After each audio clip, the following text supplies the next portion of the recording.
British Columbia Institute of Technology acknowledges that our campuses are located on the unceded traditional territories of the Coast Salish nations of Musqueam, Squamish, and Tsleil-Waututh.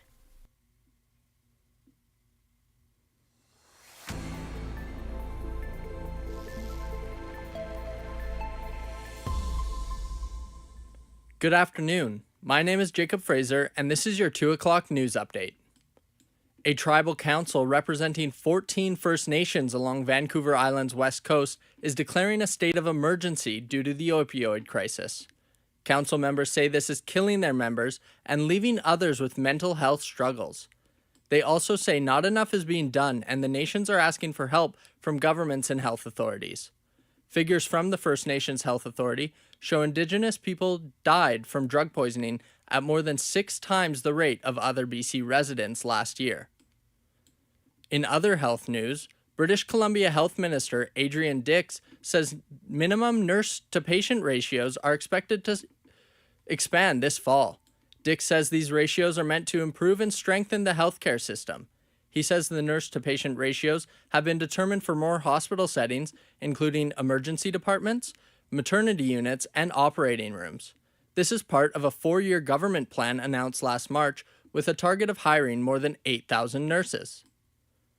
Police in Langley say one person has died in an early morning crash between a car and motorcycle on Highway 1. Mounties say the vehicles collided heading east shortly before 4:20 a.m. The eastbound lanes of the highway remain closed between 232nd and 264th Street. RCMP is asking anyone who witnessed the crash or who may have dashcam footage of the area to call them.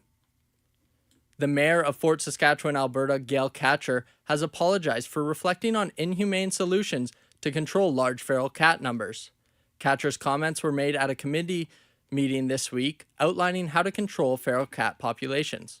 When you lived on the farm, if there was cats, they threw them in a bag and threw them in the river, or they just put them on the exhaust pipes. So that's how they... It's okay, I grew up on a farm.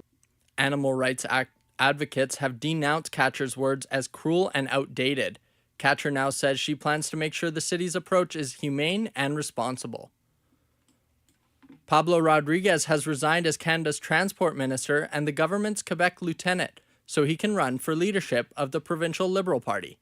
A senior government official told the Canadian press that a new transport minister will be installed at a ceremony at Rideau Hall this afternoon. Rodriguez says he's also leaving Prime Minister Justin Trudeau's Liberal caucus so that he can set his own priorities and focus on Quebec. He plans to sit as an independent member of parliament until next January, saying that will avoid an expensive by-election so close to the next federal election. Rodriguez says he doesn't want an election right away and will vote against the non-confidence motion the Conservatives plan to introduce next week. His resignation comes the same week as the Liberals lost a key by-election in a stronghold riding in Montreal to the Bloc Québécois. Nujoud Almelis, the Canadian Press, Ottawa.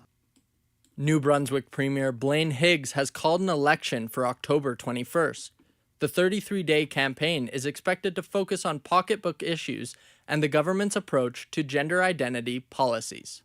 The 70-year-old Higgs is seeking a third term in office. Recently, his Progressive Conservatives promised to lower the provincial HST by 2 percentage points to 13% if re-elected. His main rivals, Liberal leader Susan Holt and Green Party leader David Kuhn, are focusing on economic and social issues. Holt has promised to impose a rent cap, while Kuhn has said a Green government would create an electricity support program.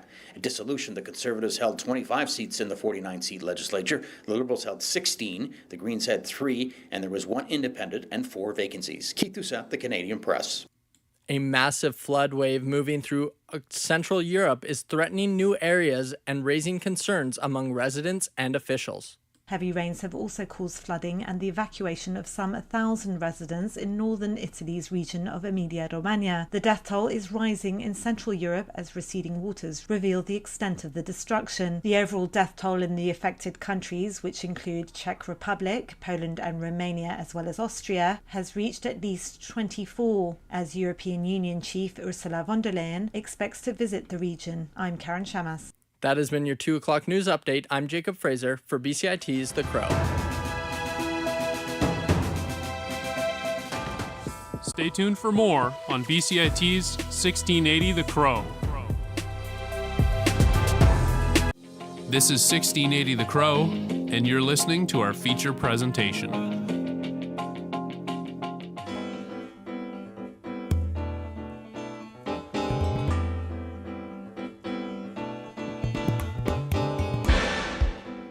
The Canadian government introduced the Canada Disability Benefit with the promise of decreasing the number of people with disabilities living in poverty. The Disability Without Poverty movement says roughly 41% of those living in poverty have some sort of disability. The 2023 Disability Without Poverty report card highlighted that people with disabilities face systemic barriers into achieving and maintaining decent work, housing security, income, and support to live adequately. For both cognitive disabilities and physical disabilities, living costs are higher and barriers are frequent. Ken Boyce is a disability rights activist, and they're someone who lives with disabilities themselves. Ken finds that the Canada Disability Benefit is insufficient and leaves many without proper support and resources. Ken, thanks so much for joining me. Thanks for having me. Awesome. So tell me about why this topic is so important to you.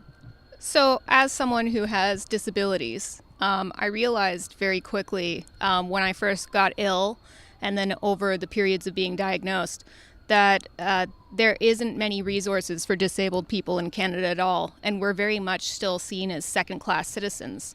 So by accepting disability benefits, because I had to, I didn't have a choice, the amount of that I saw my quality of life decrease, not just because of my illness, but because of the incredible restrictions that come with even accepting these very minimal benefits, really puts you at a disadvantage compared to able-bodied Canadians.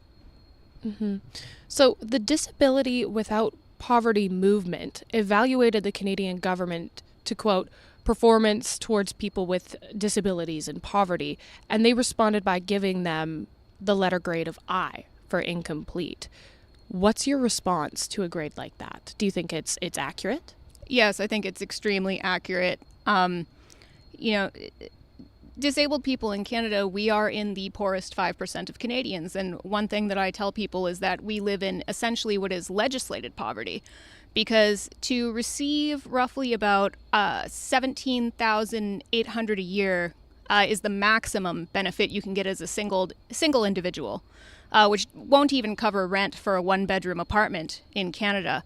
To receive that amount of benefits, you're only allowed to make, if you work, if you're a disabled person who is lucky to have the ability to still work, which I am, you're only allowed to make about, I believe it's $16,200 in work income a year. So even if you're able to work as much as you can, you're living off of approximately $30,000 to $32,000 a year, which is under the poverty line, and that's if you can work. So for people like me, where I'm lucky enough to be able to work, I'm struggling with poverty. And for a disabled person who can't work, they are ending up on our streets. They're slipping through the cracks. So then why do you think it's important for people without disabilities, like myself, to understand the implications of the Canadian Disability Benefit? Well, I mean, I hate to say this, but, you should care about other people, right? But I think we're living in such a world where, due to the internet, we're almost exhausted from being asked for constant empathy. There's always another terrible story. So another thing that I tell people is disability is coming for all of us with age. Anyone can become disabled at any time, and there is no one who won't become disabled with age. So you really should care about it because it is going to happen to you. The realities that I'm facing today, that other disabled Canadians are facing today, will be your reality tomorrow. So we have to prepare for it. Mm-hmm. So the world often talks about things like racism and sexism. We see it in media, on social media, like you said. Why do you think ableism isn't talked about as much, particularly in the case of the Canadian Disability Benefit? For sure. I think there's two reasons. I think the first reason is that people still have a very stereotypical view of disability. Unless someone has a very obvious physical disability, people might not understand the impact. For me, for example, at my job, I've had coworkers forget that I'm disabled. And I've had to remind them, hey, I'm disabled, I can't do that. And they go, oh, because I don't fit their stereotypical view in their mind of what a disabled person is. There's an effect that kind of happens in people's heads If I tell you to picture a haunted house, you're going to picture kind of a house that looks like the Addams Family house, because that's what the media has told you a haunted house looks like. And if I tell you to picture a disabled person, you're probably going to picture someone physically disabled. So disability is a spectrum, and everyone who is disabled has very unique challenges. So there isn't a one-size-fits-all solution, which makes it very, very difficult when it comes to talking about disability. I think the other reason, too, is that people are maybe afraid to offend. If people do notice my disabilities, they oftentimes will apologize to me because they're like, oh my gosh, I'm so sorry. And I'm like, you don't have to be sorry. We could talk about this anytime. So there's also a shame surrounding disability because, we're seen as people who can't take care of ourselves. We're seen as burdens. We're seen, and this is how the Canadian government sees us, is essentially we do not have capitalistic worth to them because in their view, we can't produce enough capital as workers without supports. So that creates a shame as well. There's a shame in asking for help. There's a shame in admitting you're disabled. And even for me, when I first became disabled, there was a lot of shame when I realized I can't do all the things I used to do. So I think, the lack of disability is twofold. We're a very complex group. And especially for people of color, and especially Native people in Canada who suffer from disabilities, they're suffering even more. Mm-hmm. So why do you think information about the Canadian disability benefit is so difficult to navigate? I think of people with cognitive disabilities. Why do you think it's so difficult to navigate? The reason why is because a lot of these government websites, they were made by able-bodied people, able-bodied software programmers. There isn't a lot of effort put forward by our government to make sure that the websites themselves are accessible, easy to understand, that they work on screen readers, that they work for someone who needs very large font size. They really don't put any effort towards that. They're not hiring disabled people to design their website. So, if you are put in charge of creating something for a disabled person and you're not disabled yourself, there's just certain things that you're not even going to consider. It's not even going to occur to you because, you might not be aware that some people have certain things that they need to even access the internet. Like if someone needs an alternative mouse or keyboard setup, it changes the location of the buttons on the page. So then you might not even be able to click next to submit a form or to view more information because you can't physically click that button. So there's so many things that aren't thought about, and it's on the government, really. They put it on advocates to have to help sit down and help people fill out forms, which takes away agency from disabled people to be able to help themselves. Mm-hmm. So even on that same strain, we see the response online from users that say the regulations in place in order to receive funding from the government as a disabled person is extremely restrictive. So what sort of regulations have you found to be the most restrictive in that sense? For sure. I think that I would be failing my community if I didn't mention that there is no equal marriage in Canada because disabled people cannot get married without losing our benefits. So, for example, when you're receiving provincial disability benefits, which in British Columbia is called PWD, you have income limits. As I said, as a single person, I'm allowed to make up to $16,200 a year in work income. If you are a couple, so let's say that I had a husband or a wife or a partner, and let's say that my partner worked part-time at the gas station, minimum wage.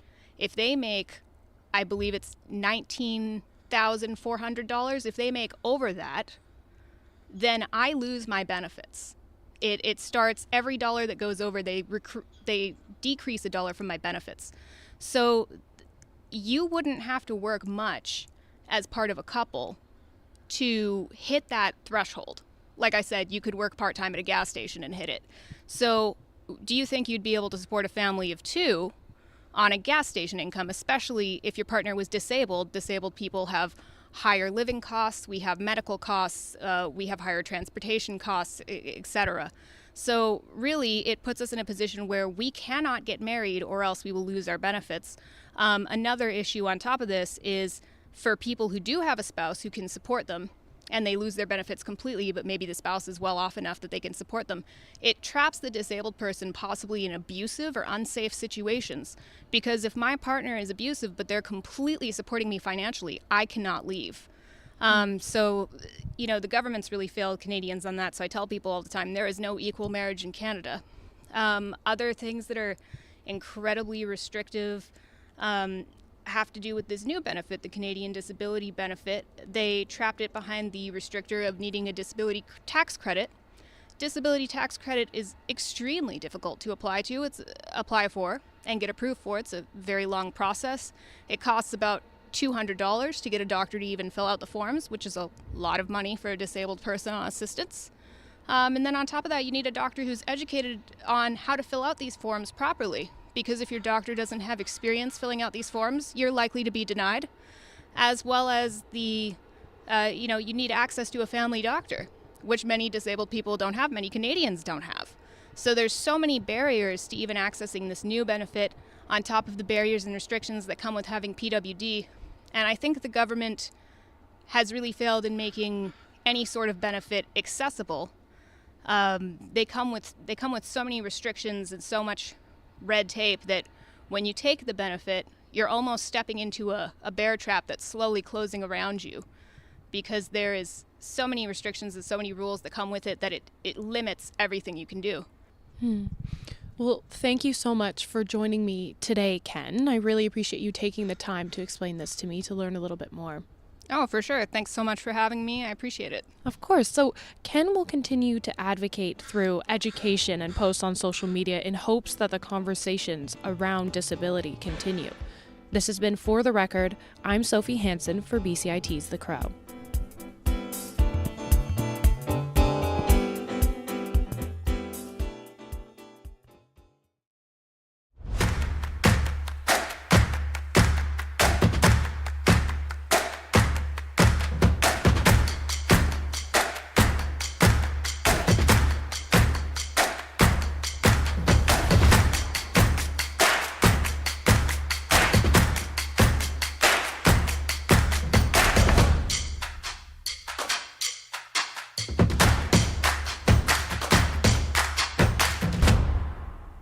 Everything is changing to digital. Everything is online. People aren't just waiting for the 6 o'clock news anymore. People want their news right now. They want to be able to go onto their smartphone, onto the internet, and see the news that they want to see. Vancouver is growing at a really rapid rate, the Lower Mainland even, and with the tools that we're given here, we're able to cover all of that. Welcome to BCIT Magazine. I'm Radhika Sikakane. In the program, they really leave it up to you. I mean, the help is there when you need it, figuring out how to use the programs like Premiere, Audition, and figuring out how to use the cameras. But it's up to you to sort of experiment and figure out what you can do when you go out in the field. They brought candles and flowers to remember the student who lost her life yesterday. Teresa May says the international community condemns Moscow. They really make sure that you know the basics and you are able to put out a quality product. I'm Brady Tretanero. And I'm Radhika Sikakane. Thank you for tuning in to BCIT Magazine.